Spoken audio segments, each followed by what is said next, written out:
Бекмамат Осмонов атындагы Жалал-Абад мамлекеттик университети, Жалал-Абад колледжи.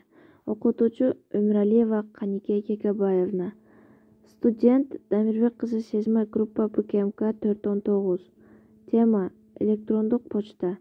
Азыркы дүйнөнү электрондук почтасыз элестетүү мүмкүн эмес. 100 миллиондогон почта ящиктери, жыл сайын триллиондогон кабарлар, күн сайын терабайттаган маалыматтар. Азыркы коом үчүн электрондук почтанын адреси үйүңүздүн адреси жана телефонуңуздун номери сыяктуу эле милдеттүү атрибут болуп калды. Электрондук почта 5 бөлүктөн турат. Биринчиси, электрондук почта деген эмне?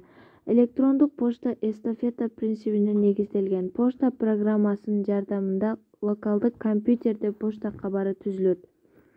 Анан ал почта серверине жөнөтүлөт. Андан ары башка почта серверлери боюнча жүрүп отуруп, акыры адресаттын серверине жетет. Адресат өз почта серверине туташар замат өзүнүн почта ящигинде чогулган кабарларды автоматтык түрдө толук алат.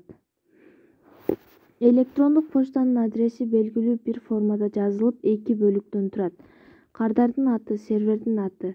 Кардардын аты көбүнчө эркин мүнөздө болот жана кардар тарабынан берилет. Сервердин аты кардар тандап почта ящигин койгон серверге жараша болот.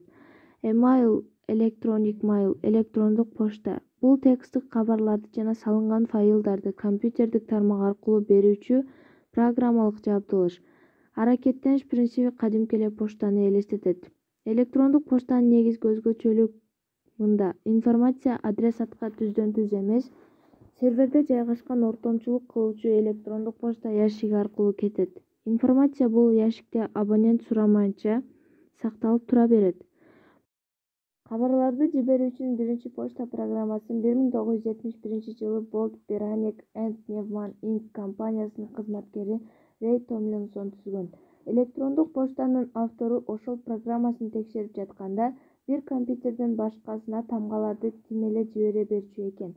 Кийинчерээк Ларри Робертс деген адам почта менен иштөөнүн азыр почта клиенти деп аталып жүргөн жөнөкөй программасын жазат. Анын жардамында катар жазылат жана спорттолот. Кардар керектүү кабарды таап, окуй алат, катты файлда сактап коет жана башка адреске жиберет же алган катына автоматтык жооп берет. Почта — бул абоненттерге информация алмашууга мүмкүндүк берүүчү байланыш каражаттары.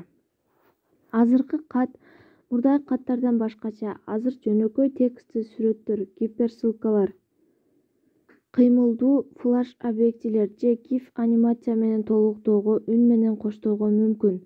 Ошонун эсебинен электрондук почта бүгүн бир эле учурда баарлашуу каражаты да, информациянын булагы да, рекламалык кампанияларды уюштуруп өткөрүүнүн кеңири тараган жолу да болуп эсептелет. Ушуну менен сабак аяктады.